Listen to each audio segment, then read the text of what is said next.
Hi everyone, চলো দেখে নাও দীপের বিয়েতে আমরা কি কি খাওয়া দাওয়া করেছিলাম। দীপের বিয়ের বাকি ব্লগগুলো চ্যানেলে আপলোড আছে, চাইলে দেখে নিও। প্রথমেই টি স্টল থেকে নিয়েছিলাম 1 কাপ গরম গরম চা। স্টার্টারে নিয়েছিলাম ড্রাই চিলি কর্ন আর ভেজ চিজ বল। স্টার্টারের মধ্যে আমার সব থেকে ভালো লেগেছিল এই ভেজ চিজ বলটা, তবে বেশি খাইনি, দুটোই খেয়েছি। আর মকটেল কাউন্টার থেকে নিয়েছিলাম একটা ভার্জিন মোহিত। স্টার্টার খাওয়া শেষ করে এসে দেখি এখানে অলরেডি বিয়ে শুরু হয়ে গেছে। বিয়ে কমপ্লিট হয়ে গেলে এখন বসে গেছি ডিনার করতে। মেন কোর্সের প্রথমেই ছিল কড়াইশুটির কচুরির সাথে চানা মশলা, তারপরে ছিল স্যালাড আর ফিশ ফ্রাই। ফিশ ফ্রাইটা আমার খুব ভালো লেগেছিল, মাছটা ভীষণ ফ্রেশ ছিল আর কোটিংটাও বেশ পাতলা ছিল। ফিশ ফ্রাইটা শেষ করার পরই চলে এলো পোলাওটা দিয়ে খাওয়ার জন্য ছিল গলদা চিংড়ির মালাইকারি সাথে মাটন কষা।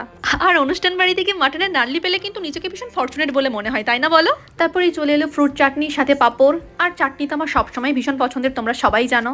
মিষ্টি মুখের জন্য ছিল লট চমচম সন্দেশ।